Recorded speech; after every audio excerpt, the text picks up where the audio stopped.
Thank you all for joining me tonight in the Ominous Library. I'm Em, and tonight I will be your hostess. Now, this story made itself known just after we finished up the Kraken episode.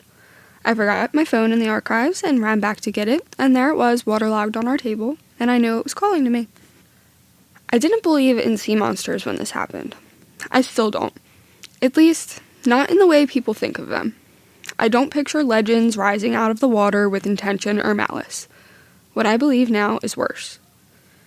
This took place 8 years ago, late September, on a charter fishing trip out of Dutch Harbor for a friend's bachelor party.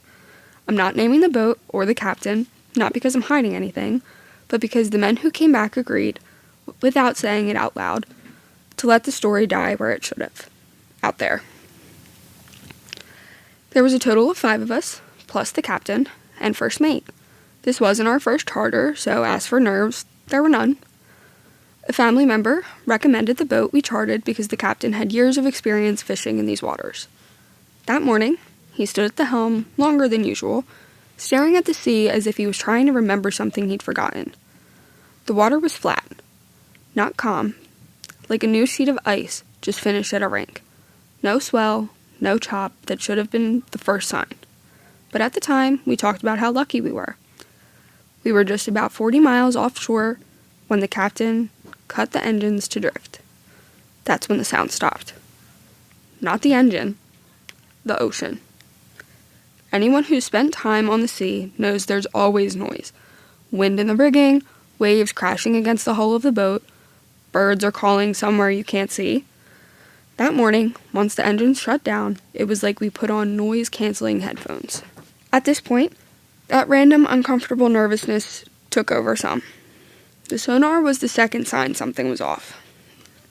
At first, it showed just a normal scatter of depth and the faint suggestion of fish far below.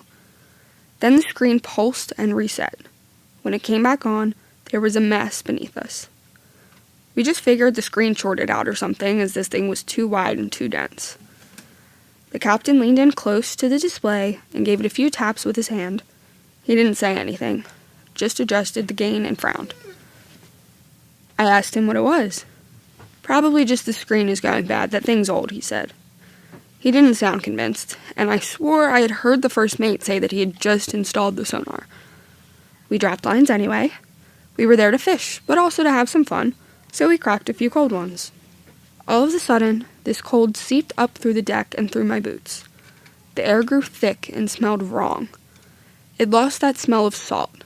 It smelled rotten, like bait that's been left in the sun for too long. Then, my line went taut and began to rip through the water. It didn't snap, and it wasn't tugged. Whatever this was huge. I reeled in fast, heart racing, expecting to see a knot or seaweed. The hook came up clean. So did the next one, and the next. Every line emptied without any trace of what was biting. That's when something brushed the hull. Not a bump, not a strike, a drag. Slow, careful. The boat rocked just enough to make us grab for balance. I looked over the side to see if I could see anything. I saw the water darken, not spreading outward like a spill, but circling us. A perfect ring of shadow, like the sea had decided to draw a boundary. We brushed it off and figured it might just be the current. But that's when I heard the captain say, "No, it can't be," under his breath. The smell continued to get worse. A sound came up from below. It wasn't like anything we had ever heard before. It was a pressuring noise, like something vast shifting its weight.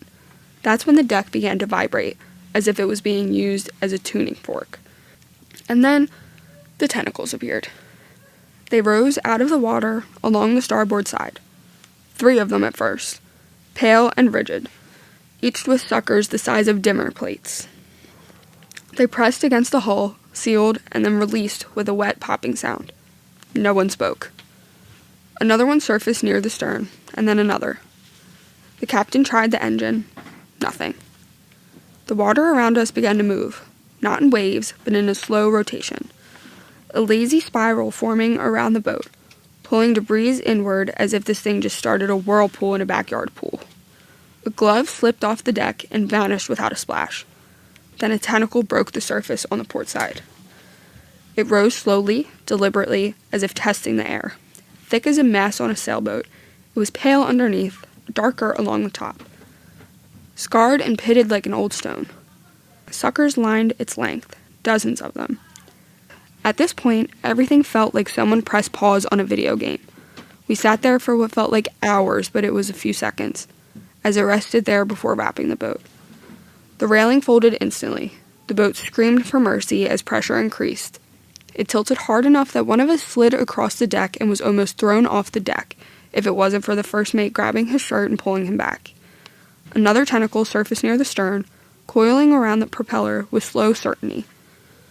The radio cut out. Static burst from the speaker, then silence. The GPS screen flickered and reset itself, placing us 3 miles inland before blinking back to open ocean. That's when the captain finally spoke.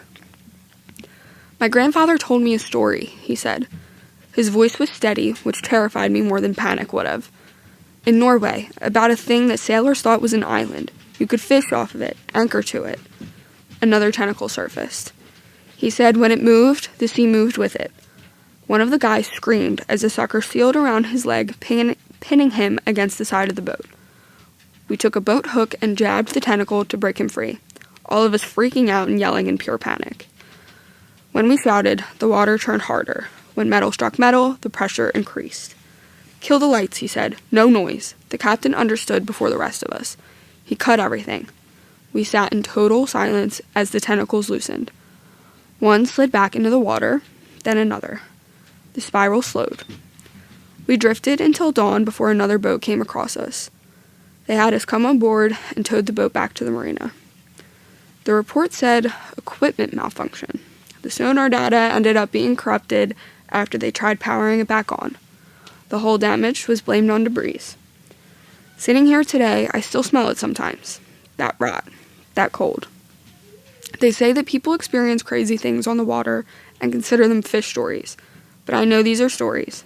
These are truths. And when it comes to the ocean, we aren't even close to the top of the food chain.